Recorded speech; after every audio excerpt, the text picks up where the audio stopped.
neste momento, convido você a fechar os seus olhos e abrir o seu coração para Deus.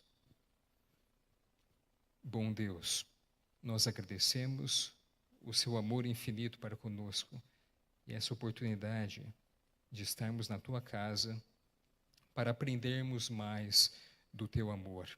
Sabemos que essa é a tua missão. A tua missão é se revelar para nós, revelar o seu caráter amoroso. E nós estamos aqui para participar dessa missão. Cuide de nós, envie a nós o Espírito Santo, nos ilumine para entendermos o teu amor um pouco mais. Em nome de Jesus, amém. Estamos nesse momento especial que a Igreja do Jardim América está proporcionando do estudo sobre o livro de Apocalipse, que é um livro de esperança e um livro de amor. O capítulo que iremos estudar nessa noite é o capítulo 21. Já que a proposta é estudar o livro de Apocalipse, note que, pelo menos academicamente falando, no mundo teológico, a forma mais profunda de estudarmos um texto bíblico é fazermos uma exegese. A exegese é um estudo profundo teológico de diversas vertentes, perspectivas e características do texto bíblico. E é o que iremos apresentar hoje, uns conceitos principais de uma exegese realizada sobre o capítulo 21 de Apocalipse. Em primeiro lugar, eu quero mostrar para você de onde estamos retirando o texto. A Bíblia foi escrita originalmente em hebraico e aramaico, o Antigo Testamento, e o Novo Testamento em grego. E esse é o caso, o livro de Apocalipse, em grego. Nós temos diversos manuscritos, e eu quero mostrar para você da fonte original, né? Um desses manuscritos, e nós vamos estudar a fundo cada verso deste capítulo. Você está vendo aqui na tela um trecho. Ok. Vamos ver se a setinha mostra. Ok. Aqui, no canto inferior esquerdo, é a página completa desse manuscrito, que é o Codex Alexandrinus. Esse códex ele é muito importante. Veja, aqui eu coloquei para você o texto que nós iremos iniciar lendo, que é o verso 1 do capítulo 21 de Apocalipse. Então, nós vamos ler isso daqui, vamos ler o verso em português e em grego. Prepare-se. Características importantes desse Codex Alexandrinus. Ele foi escrito, datado do ano 400 depois de Cristo, aproximadamente. Ele possui quase toda a Bíblia, o Antigo e Novo Testamento, com algumas lacunas. No caso do Antigo e Novo Testamento, em grego.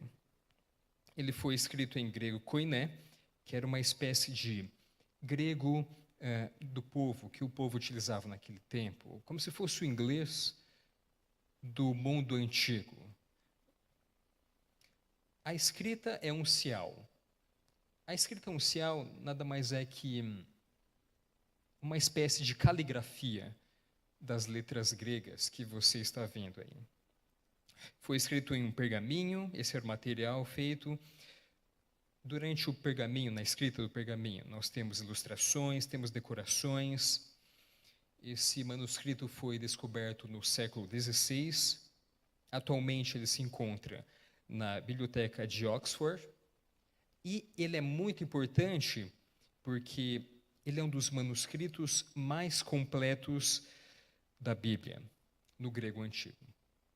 Então, é um manuscrito muito importante, muito especial para a teologia, para as Bíblias atuais.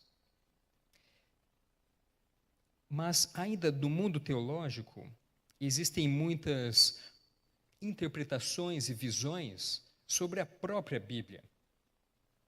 E um ponto importante que nós precisamos mencionar é a autoria desse livro. Existem teorias de que o autor é desconhecido ou que é uma pessoa qualquer, mas é importante nós sabermos quem é o autor desse livro, porque ao sabermos o autor do livro de Apocalipse, nós teremos uma confiabilidade naquilo que está escrito. Não pode ser qualquer pessoa para escrever a Bíblia, especialmente o livro de Apocalipse, que você verá junto comigo, possui coisas muito importantes.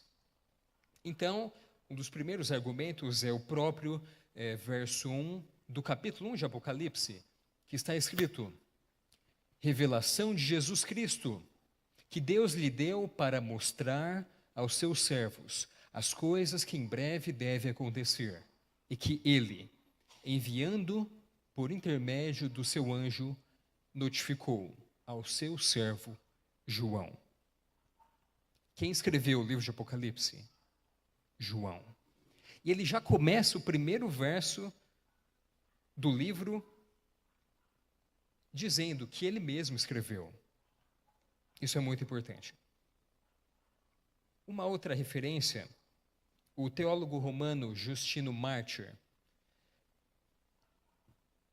ele é uma pessoa que viveu naquela época. Ele nasceu no ano 100 depois de Cristo. Ele conheceu pessoas que viram Cristo pessoalmente. Veja o que ele diz.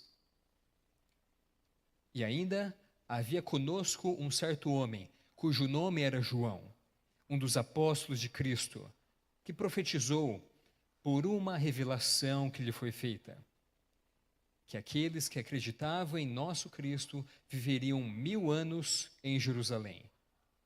E aqui ele está se referindo ao período do milênio. E que depois disso, o general, e em suma, a ressurreição eterna e o juízo de todos os homens também aconteceriam. Aqui nós temos uma outra evidência histórica de uma pessoa que viveu naquela época, um historiador, um teólogo romano, e ele mesmo afirma: olha, quem escreveu o livro de Apocalipse é João. Ellen White também, em textos, ela menciona essa autoria. Então, nós podemos estar seguros que quem escreveu é João. E isso faz toda a diferença. Traz credibilidade ao texto. Não é um livro qualquer, não é um autor qualquer, não são palavras quaisquer. E o capítulo 21 possui duas principais divisões. Ele começa falando sobre um novo céu e uma nova terra. E eu convido você para abrir a sua Bíblia em Apocalipse capítulo 21, verso 1. Está escrito: vi novo céu e nova terra, pois o primeiro céu e a primeira terra passaram, e o mar já não existe. Vamos começar então analisando o primeiro verso, ali em grego. O grego é escrito da esquerda para a direita, diferente do hebraico, que é da direita para a esquerda. A primeira linha, com as letras em preto, nós temos as palavras gregas. Na linha do meio, em cinza, é a transliteração. A transliteração são as palavras gregas escritas com o nosso alfabeto, que utilizamos no português. E embaixo eu coloquei para você a tradução, ok? Ela está em azul. Então, vamos ler aqui o verso 1 em grego. Então seria mais ou menos assim, ó. Cai, repete comigo. Cai, Eidom, Uranon, Kainon, Kai, Gen, Kainen, Ro, Gar, Protos. Parabéns. Parabéns. Você acabou de ler o seu primeiro verso de Apocalipse em grego. Parabéns. Aqui nós estamos fazendo uma tradução mecânica. A tradução mecânica é a tradução palavra por palavra do idioma estrangeiro. Na sua Bíblia vai estar diferente, porque são estruturas, são idiomas totalmente diferentes. É um idioma muito antigo. E no processo de tradução, algumas palavras elas podem ficar estranhas, que é o caso aqui. Então, por exemplo, e eu vi um céu novo e uma terra nova para o primeiro. Mas vamos continuar a análise do verso 1. Ouranos, que significa céu,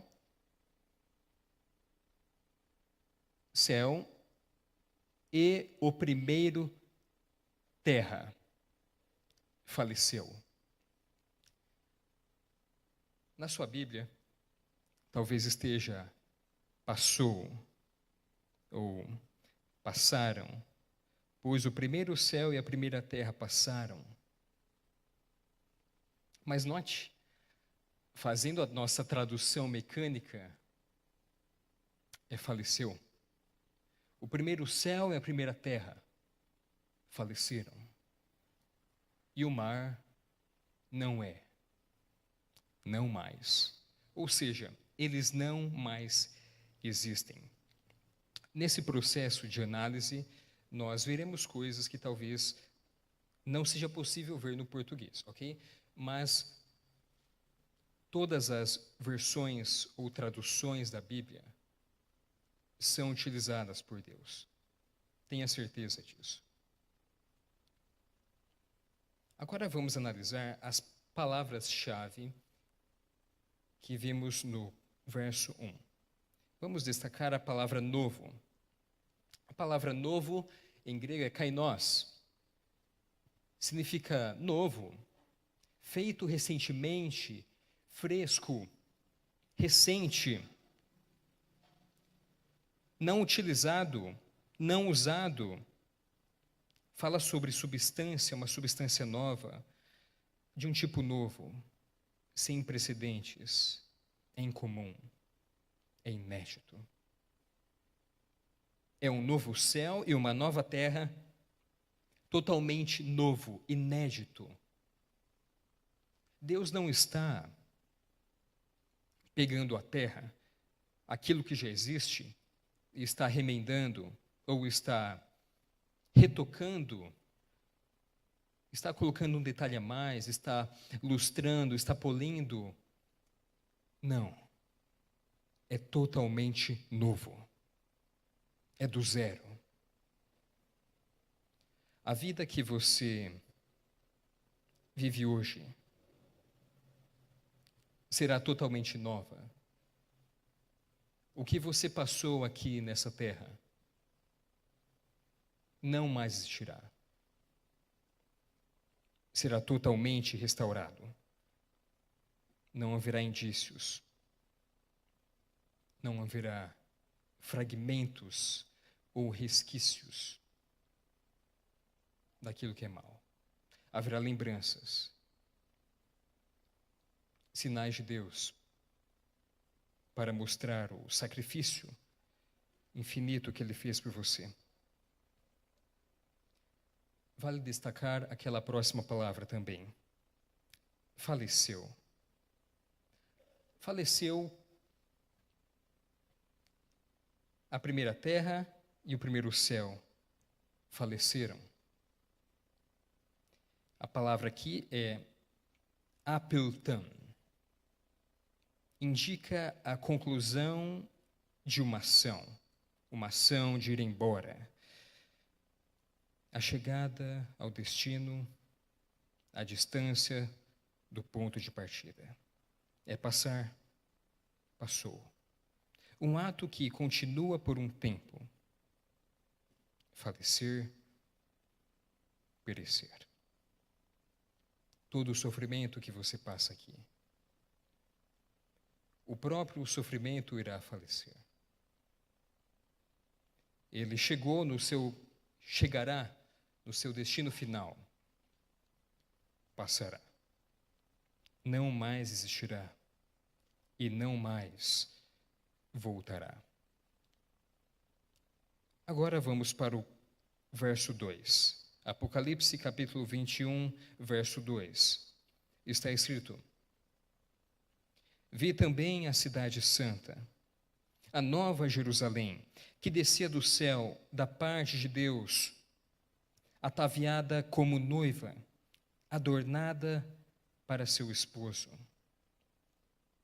Jerusalém, Jerusalém, significa ensino de paz. Uma paz, uma aliança dupla.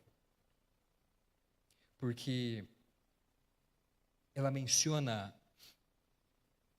remete a Jerusalém celestial, a morada de Deus,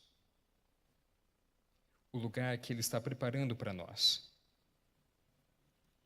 E é o modelo em que a Jerusalém terrestre foi construída. A nova Jerusalém será esplêndida, a cidade que descerá do céu, que participará da renovação do mundo, a futura morada dos salvos. O capítulo 21, ele é feliz, e está falando sobre essa nova morada. Mas a Jerusalém, ela virá como uma noiva, ela vem preparada, vem adornada. E essa palavra ataviada, nunfi, significa uma mulher prometida, uma noiva, uma mulher recém-casada, uma jovem esposa, até mesmo uma nora. E do latim, nupto. Do latim, nupto. Que inclusive a palavra núpcias é derivada desse nupto. E hoje é o dia dos namorados. Você que é casado, você que está na sua jornada, vivendo a sua vida com a pessoa que você escolheu para compartilhar os momentos alegres e felizes, você consegue lembrar neste momento, revisitar as suas memórias? Você lembra do primeiro dia, do primeiro momento que você viu a sua esposa, viu o seu esposo? Você lembra da primeira coisa que você falou para ela, para ele? Você lembra as roupas que estavam vestindo? Lembra o dia, o lugar? Lembra quando você pediu ela em namoro? Lembra quando você disse sim? Lembra o dia que você pediu ela em casamento e ela aceitou? Lembra o dia que vocês dois entraram na igreja com toda aquela festa preparada? Ou talvez não, mas aquele momento que marcou a vida de vocês? Eu imagino que foi um momento inesquecível para você, que vocês até hoje lembram comentam, observam as fotos, as gravações.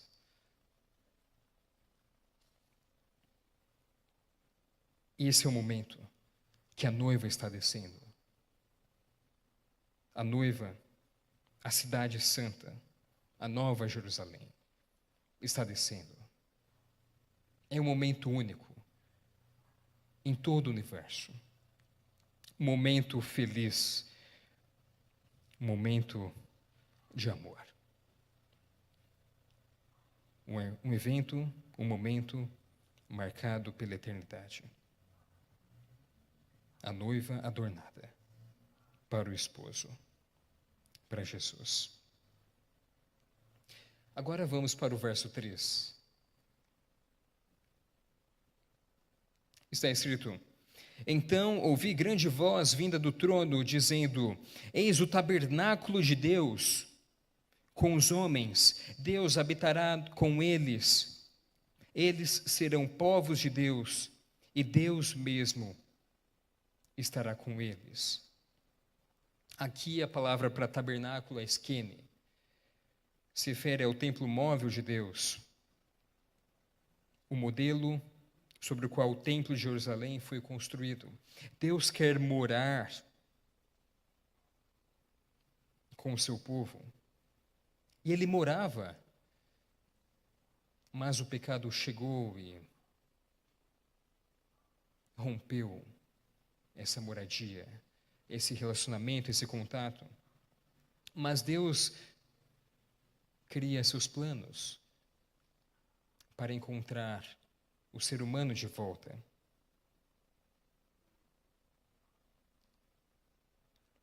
E o capítulo 21 fala que Deus quer morar com você novamente. É por isso que a Jerusalém, a cidade santa, a nova cidade, a nova terra, está sendo preparada. Ele quer morar com você. Verso 4. E lhes enxugará dos olhos toda lágrima, e a morte já não existirá. Já não haverá luto, nem pranto, nem dor, porque as primeiras coisas passaram. A palavra morte aqui é thanatos. Ela possui vários significados e perspectivas. A morte do corpo, que é a separação natural ou violenta da alma e do corpo, pelo qual a vida na terra termina. Nós precisamos saber qual que é a proposta que Deus tem para nós. Qual que é o plano dele? O que Apocalipse está propondo? O que Deus está sonhando para os seus filhos? Ele está falando que vai ter o fim da morte. Que morte é essa? Precisamos entender que morte ele está falando. E nós temos uma gama de perspectivas. Ele vai destruir o poder da morte. Veja, no sentido mais amplo, a morte, compreendendo todas as misérias decorrentes do pecado, a morte física,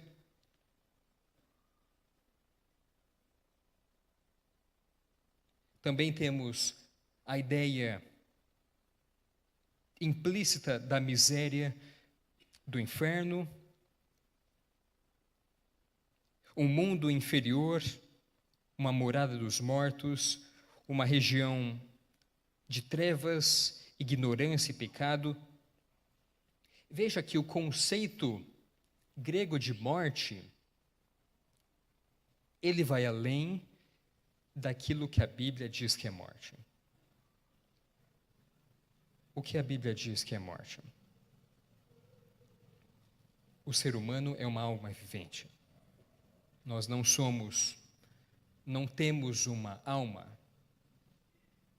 Quando morremos, não vamos para um outro plano.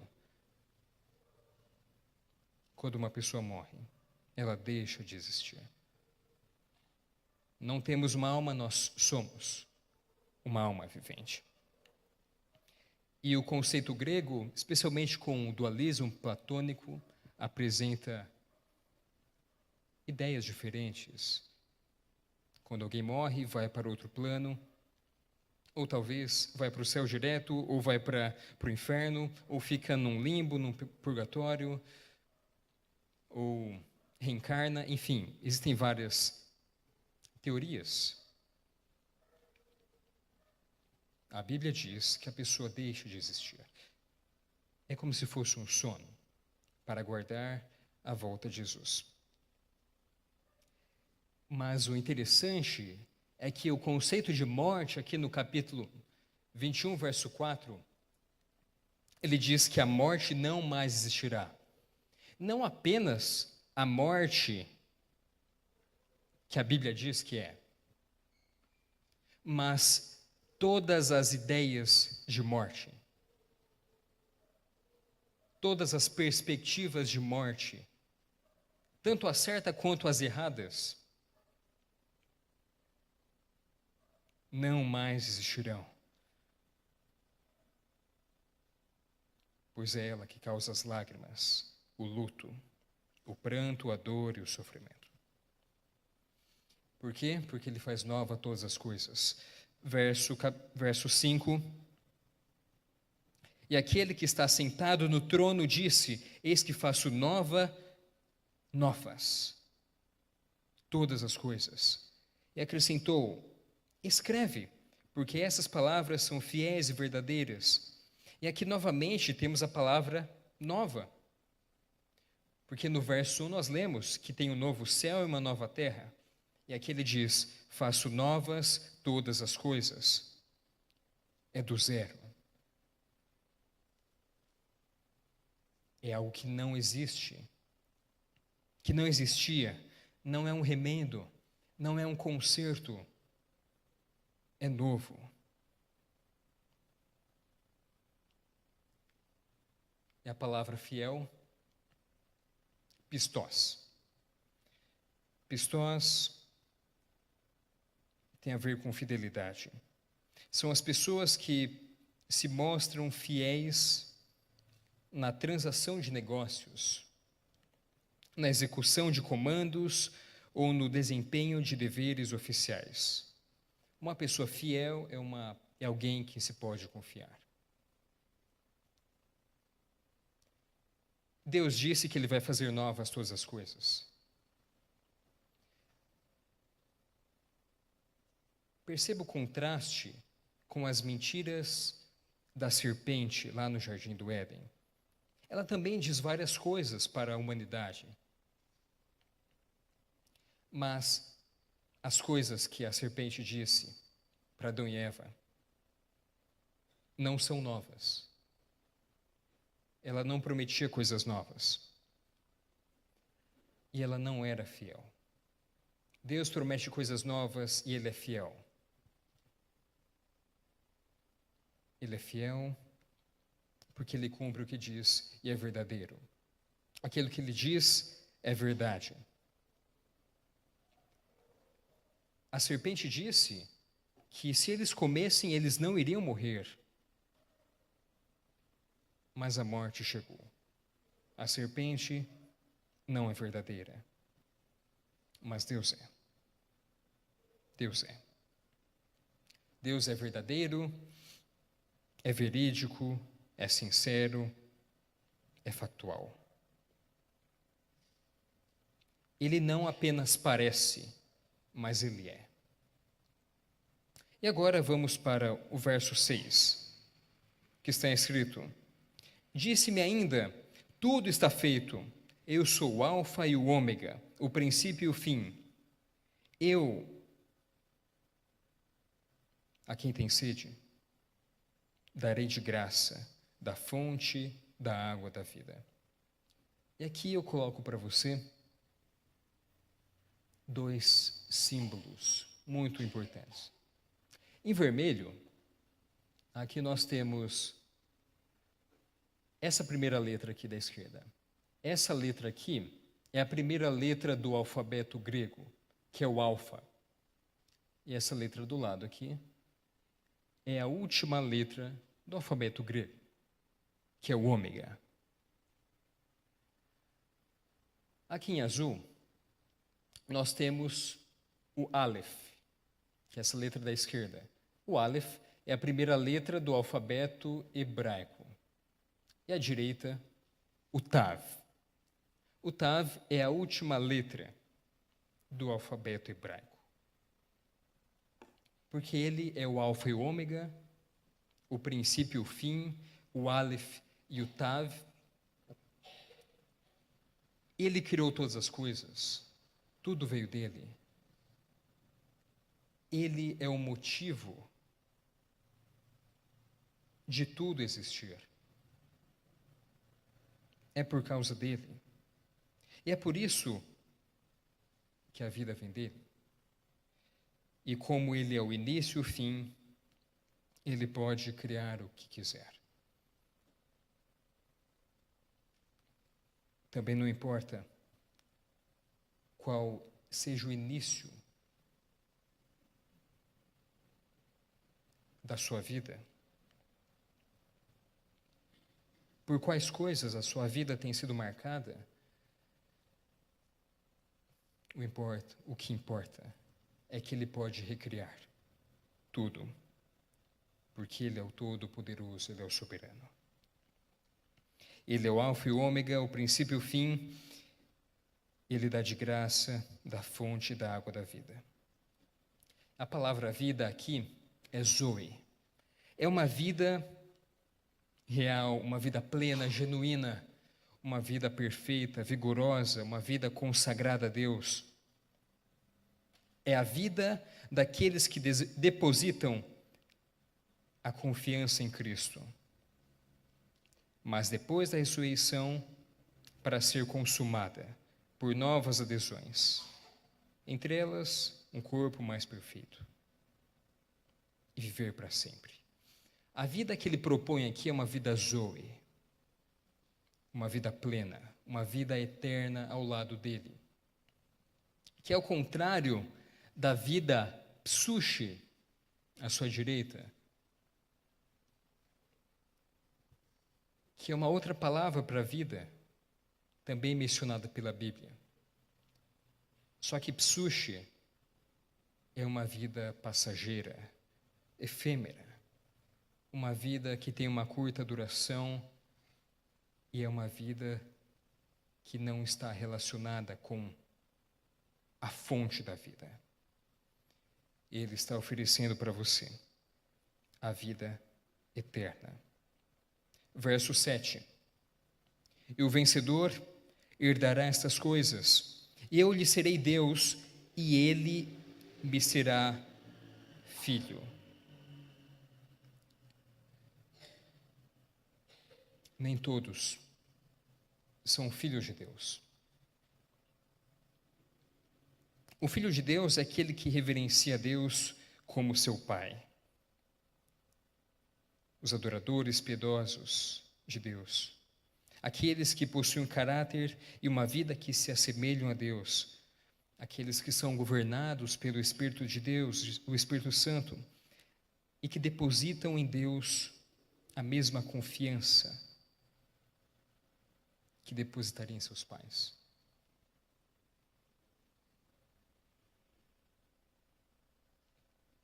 Esse novo céu e a nova terra são reservados para os filhos de Deus. E você tem a oportunidade de se tornar um filho de Deus nessa noite. O filho obedece o seu pai. E agora no verso 8. Quanto, porém, aos covardes, aos incrédulos, aos abomináveis, aos assassinos, aos impuros, aos feiticeiros, aos idólatras e a todos os mentirosos, a parte que lhes cabe será no lago que arde com fogo e enxofre, a saber, a segunda morte. E aqui novamente nós temos a palavra morte aparecendo. E veja o contraste do verso 8 com o verso 4.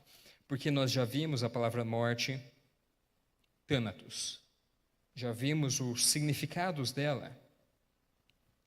E veja, o verso 4 diz: E lhes enxugará dos olhos toda lágrima. A morte já não existirá, não haverá luto, nem pranto, nem dor, porque as primeiras coisas passaram. As primeiras coisas passaram no verso 4. Mas quem não for filho de Deus, quem for covarde, quem for incrédulo, abominável, assassino, impuro, feiticeiro, idólatra, mentiroso, eles passarão pela segunda morte. Pela segunda morte. As pessoas que se enquadram no verso 8, que são esses incrédulos, os abomináveis, os assassinos, os impuros, os idólatras, eles possuem ainda chances de virem para o verso 4, de serem filhos de Deus, de terem a vida transformada,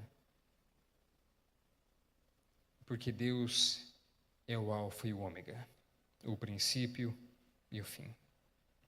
Essa é a primeira parte do capítulo 21 de Apocalipse. Ele apresenta um novo céu e uma nova terra. É a proposta, é o sonho que Deus compartilha com você por meio das profecias. E agora nós entramos na segunda e última parte do capítulo, que é a Nova Jerusalém. Veja que ele está fazendo tudo novo. Primeiro um novo céu, depois uma nova terra, uma nova cidade. Mas para participar desse momento especial, você precisa ser uma nova pessoa. Se você, com o coração que temos e com o estado que estamos, simplesmente entrássemos nessa nova realidade, nesse novo céu, nessa nova terra, nessa nova cidade que Ele está preparando,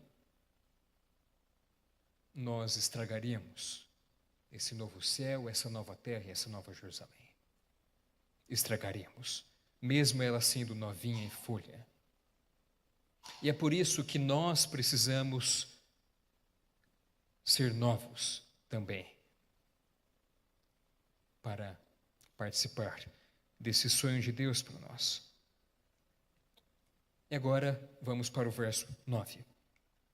Está escrito: Então veio um dos 7 anjos que tem as 7 taças cheias dos últimos 7 flagelos, e falou comigo, dizendo: Vem, mostrar-te-ei a noiva, a esposa do Cordeiro. Verso 10. E me transportou em espírito até a uma grande e elevada montanha, e me mostrou a santa cidade, Jerusalém, que descia do céu da parte de Deus. Verso 11. A qual tem a glória de Deus. O seu fulgor era semelhante a uma pedra preciosa, como pedra de jaspe cristalina. E aqui eu coloquei para você alguns exemplos dessa pedra preciosa. Essas pedras aqui são jaspe também. Certamente, o jaspe cristalino da Nova Jerusalém é muito mais bonito do que esse jaspe dessa nossa terra antiga. Mas é um exemplo para você refletir. Verso 12. Tinha grande e alta muralha, 12 portas, e junto às portas 12 anjos, e sobre elas nomes inscritos, que são os nomes das 12 tribos dos filhos de Israel. O curioso desse verso é que a cidade tem muralhas, tem portas. Por quê? Por que tem muralhas? Sendo que Deus disse que não haveria mais luto, nem pranto, nem dor, não haveria mais assassinos, ladrões, mentirosos, não haveria mais sofrimento. Por que que essa cidade precisa de muros, de portões? A muralha, nós veremos mais para frente, o tamanho da cidade é muito grande, mas os muros chegam até o topo da cidade. Não é para proteger, porque não haverá perigos, mas é para espalhar a glória de Deus. É para mostrar o quanto Ele é bom e poderoso. O sentido de muralha, de muros nessa nova terra, é diferente desse nosso mundo antigo. É por isso que todas as coisas vão passar. Até os conceitos de sofrimento que temos aqui. É por isso que o portão aqui tem um significado muito mais bonito e mais especial. Vamos para o verso 13. Está escrito: 3 portas se achavam a leste, 3 ao norte, 3 ao sul e 3 ao oeste. A muralha da cidade tinha 12 fundamentos e estavam sobre estes os 12 nomes dos 12 apóstolos do Cordeiro. Aquele que falava comigo tinha por medida uma vara de ouro para medir a cidade, e suas portas e a sua muralha. A cidade é quadrangular, de comprimento e largura iguais, e mediu a cidade com a vara até 12.000 estádios. O seu comprimento, largura e altura são iguais, 12.000 estádios. Verso 17. Mediu também a sua muralha 144 côvados, medida de homem, isto é, de anjo. Verso 18.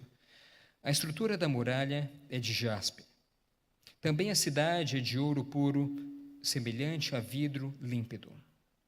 Os fundamentos da muralha da cidade estão adornados de toda espécie de pedras preciosas.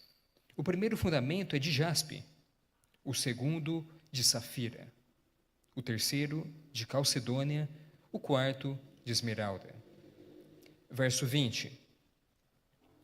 O quinto de sardônio, o sexto de sárdio, o sétimo de crisólito, o oitavo de berilo, o nono de topázio, o 10º de crisópraso, o 11º de jacinto e o 12º de ametista. E eu coloquei para você os exemplos dessas pedras preciosas. Certamente, naquele dia, as pedras serão muito mais bonitas do que essas. Verso 21. As 12 portas são 12 pérolas, e cada uma dessas portas de uma só pérola. A praça da cidade é de ouro puro, como vidro transparente. Nela não vi santuário, porque o seu santuário é o Senhor, o Deus Todo-Poderoso e o Cordeiro. A cidade não precisa nem do sol, nem da lua, para lhe darem a claridade, pois a glória de Deus a iluminou, e o Cordeiro é a sua lâmpada. Verso 24. As nações andarão mediante a sua luz, e os reis da terra lhe trazem a sua glória. As suas portas nunca, jamais se fecharão de dia, porque nela não haverá noite. E lhe trarão a glória e a honra das nações. Nela nunca, jamais penetrará coisa alguma contaminada, nem o que pratica abominação e mentira, mas somente os inscritos no livro da vida do Cordeiro. Essa é a cidade que Ele tem preparado para mim e para você. O livro de Apocalipse é cheio de símbolos, cheio de trocadilhos, cheio de contrastes, e especialmente o 12. Você viu aqui várias vezes o 12 aparecendo. Olha só. Nós temos 12 eleitos das 12 tribos. Temos a mulher com 12 estrelas na cabeça. Temos a Nova Jerusalém com 12 portões, 12 anjos, 12 tribos de Israel. A cidade tem 12 fundamentos, 12 nomes dos apóstolos. O comprimento dela, largura, altura, 12.000 estádios. Ambos os lados do rio, fluindo do trono de Deus, está a árvore da vida, que produz 12 colheitas de fruto. E o termo anciãos também aparece 12 vezes. O número 12 descreve o povo de Deus, descreve as coisas de Deus, em contraste com o número 10, que aqui em Apocalipse representa o número de Satanás. Nós temos as bestas com 10 cabeças, 10 chifres e assim por diante. Essa é uma cidade especial. É isso que Deus está planejando para nós, visto no capítulo 21. E vale lembrar que o amor é graça. Nós começamos falando sobre amor, tanto que hoje é um dia especial, porque é o dia dos namorados. O amor é graça. Nessa vida nós somos culpados de tantas coisas, mas uma das coisas que nós não somos culpados é do amor de Deus. Porque Deus é amor. O amor dele é uma graça, é um dom imerecido. Não importa o que você faça, o amor de Deus é o mesmo por você. É a graça. Você não merece, nunca vai conseguir merecer. Nenhum de nós merecemos. Mas Ele entrega, mesmo assim. Ele ama. E o sentido do amor, o amor genuíno, vai muito além do que conhecemos nesse mundo antigo, nessa perspectiva do mundo do pecado. O amor que faz sentido vai mais além. E esse é o amor dele. É um amor incondicional. É um amor que enxerga o potencial de cada um dos seus filhos. É o amor que sabe o que a pessoa pode se tornar, mesmo que essa pessoa não acredita que ela é capaz, mesmo que ela se ache um trapo, mesmo que ela ache que ela não consegue fazer nada, mesmo que ela se ache não merecedora. O amor de Deus mostra para essa pessoa, traz a perspectiva para ela do que ela pode se tornar. Mas não apenas isso. Ele ajuda ela nessa caminhada para se tornar aquilo que Ele sonha para mim e para você. Esse amor deve ser recíproco. Não apenas Ele fazer isso por você, mas você retribuir o amor dele, amando-o também. E é exatamente isso que Deus está fazendo quando mostra para a humanidade as profecias. Ele está mostrando para você a sua potência, o seu potencial, os sonhos que Ele tem, aquilo que você pode se tornar junto com Ele, aquilo que Ele tem preparado para você. Deus não mostra, Deus não dá as visões, as profecias apenas para as pessoas saberem o futuro, como se fosse um vidente. Não. É para dar esperança, é para dar sentido, é para dar segurança de que a palavra dele é verdadeira, é fiel, que ele irá cumprir aquilo que ele diz. E é por isso que aqui no capítulo 21 ele está mostrando para você aquilo que está por vir, aquilo que ele sonhou para você, aquilo que você pode se tornar junto com ele. Você deseja ser um filho de Deus, aceitar o sonho dele para você, ter uma vida nova, uma terra nova, um céu novo, uma cidade nova, uma casa nova, tudo novo. Para isso, você precisa ser uma pessoa nova, todos os dias. Lembre-se que o amor é graça. Tudo isso Ele está oferecendo de graça para você e por amor. Enquanto você ouve essa música final, pense no amor de Deus por você.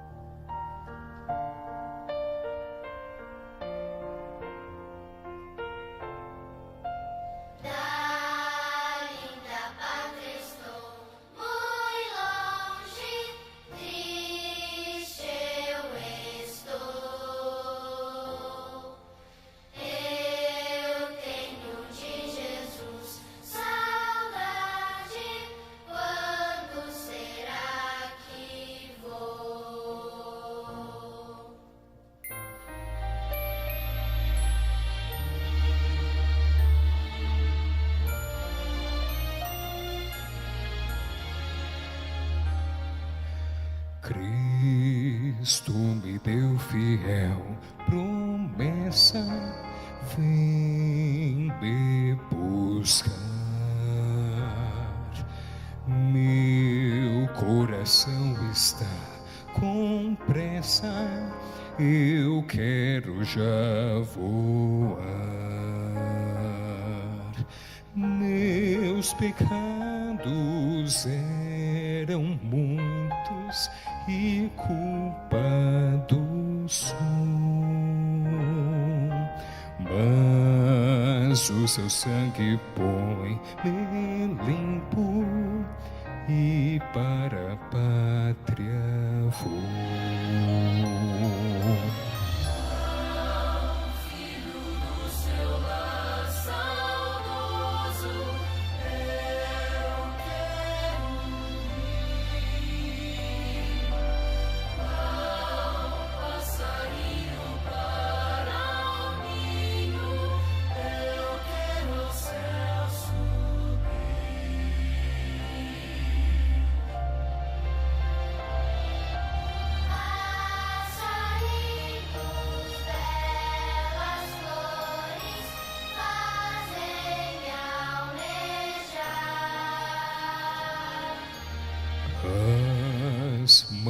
maravilhas e esplendores do meu celeste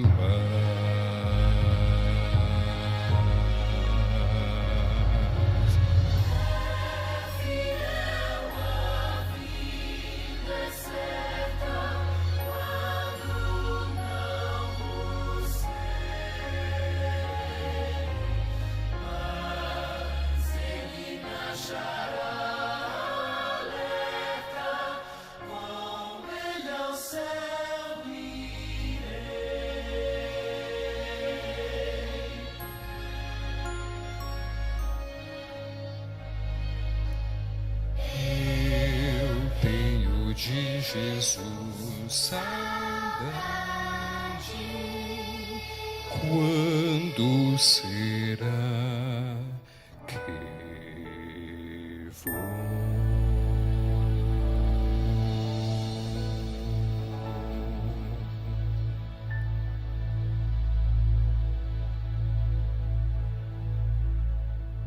Não sabemos quando iremos, mas sabemos que Ele virá. E para isso, você precisa se preparar. Precisa ser uma nova pessoa para receber esse novo céu, essa nova terra e essa nova cidade. Você deseja hoje continuar a ser uma nova pessoa, a ser um filho de Deus? Se você aceita isso, o plano de Deus, o amor dele por você, convido você a se colocar em pé, a fechar os seus olhos e abrir o seu coração. Bom Deus, agradecemos pelo amor infinito que o Senhor tem para conosco. Pedimos perdão por tantas vezes que negligenciamos ou não correspondemos ao amor que o Senhor tem demonstrado a nós. Nós queremos amá-lo mais a cada dia em nosso viver. Perdoe-nos por todas as vezes que preferimos os céus antigos e as terras antigas desse mundo. Obrigado porque o Senhor virá para renovar todas as coisas. Renove o nosso coração a cada dia. Nos ajude a sermos mais semelhantes a Ti e a termos o céu na nossa mente. Nós queremos estar ao Teu lado na eternidade e queremos retribuir o Teu amor. Nos dê uma boa noite, um bom descanso. Em nome de Jesus, amém.